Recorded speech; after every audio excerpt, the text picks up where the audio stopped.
गोरखपुर के महायोगी गोरखनाथ विश्वविद्यालय के प्रेक्षागृह में विकसित भारत विकसित उत्तर प्रदेश 2047 पर एक महत्वपूर्ण कार्यशाला का आयोजन किया गया।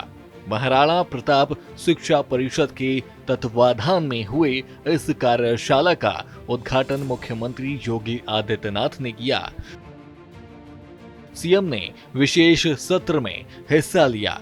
कार्यशाला का उद्देश्य 2047 तक उत्तर प्रदेश को विकसित राज्य बनाने के लिए रोड मैप तैयार करना है, जिसमें शिक्षा, स्वास्थ्य, उद्योग और पर्यावरण जैसे क्षेत्र शामिल हैं। महत्वपूर्ण यह है कि यह एक विषय चर्चा का विषय बन रहा है और मेरा यह मानना है विचार कभी मरता नहीं है। अगर विचार सामने आया है तो मूर्त रूप भी लेगा, अवश्य लेगा, और उसी विश्वास के साथ आज हम सब इस विषय को लेकर के आगे बढ़ रहे हैं। प्रधानमंत्री जी ने जब विकसित भारत की बात कही थी तो उस समय पंच प्रण के साथ उन्होंने 9 संकल्प भी देशवासियों के सामने दिए थे और वे बहुत छोटे छोटे हैं, जिसको हम सामान्य सी उसमें कह सकते हैं।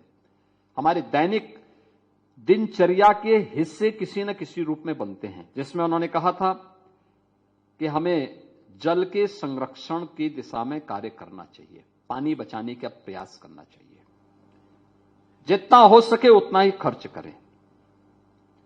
यानी अगर सरकार दे रही है तो हम जितना खर्च कर लें उतना नहीं। ये भी अपने आप में एक अपराध की श्रेणी में आता है जब हम फिजूल खर्ची करते हैं। तो जल संरक्षण, दूसरा पर्यावरण की दृष्टि से एक पेड़ मां के नाम। हर व्यक्ति कम से कम एक पेड़ जरूर लगाए और जिसको लगा रहे हैं उसका संरक्षण भी करें। तीसरा स्वच्छता का मिशन। स्वच्छता के बारे में इस क्षेत्र के से अच्छा और कोई उसकी ताकत नहीं पहचानता। इंसेफ्लाइटिस से जो मौतें होती थी उसका मुख्य कारण गंदगी था। आज गंदगी मुक्त हुआ, इंसेफ्लाइटिस समाप्त हो गया। हजारों मौतें होती थी इंसेफ्लाइटिस से। उत्तर प्रदेश में 1977 से 2017 तक 50,000 बच्चों की मौतें हुई हैं और 17 के बाद जब सरकार ने अपनी फोकस कार्रवाई को आगे बढ़ाया, परिणाम है इंसेफ्लाइटिस पूरी तरह से समाप्त हो गया।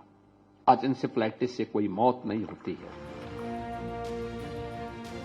सीएम योगी ने कार्यशाला को संबोधित करते हुए कहा कि ये अभियान जन भागीदारी से चलेगा और हर व्यक्ति की जिम्मेदारी है। उन्होंने समर्थ उत्तर प्रदेश पोर्टल का जिक्र करते हुए बताया कि अब तक लाखों सुझाव प्राप्त हो चुके हैं। कार्यशाला में युवा प्रबुद्धजन और अधिकारी शामिल हैं, जिन्होंने सुझाव दिए।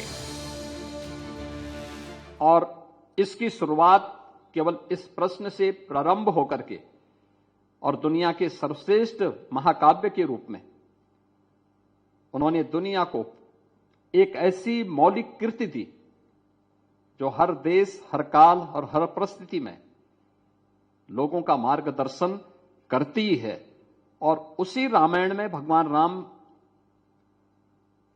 जब चरित्र की चर्चा करते हैं तो अपने चरित्र की चर्चा करते करते हुए इस बात को कह उठते हैं कि देखो भाई, 2 प्रकार के मनुष्य होते हैं।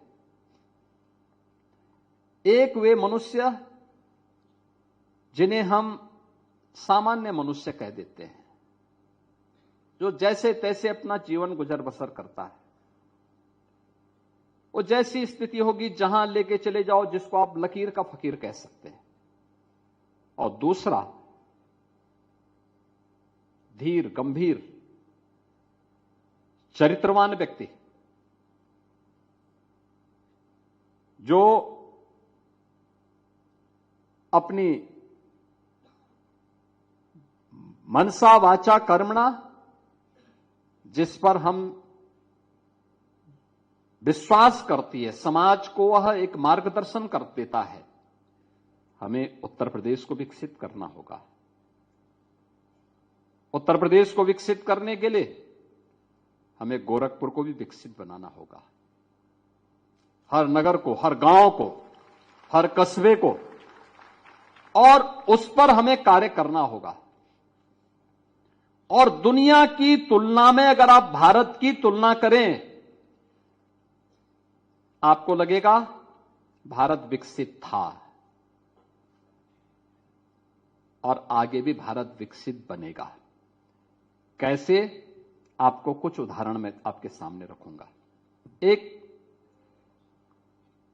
दुनिया के अंदर अगर आप देखेंगे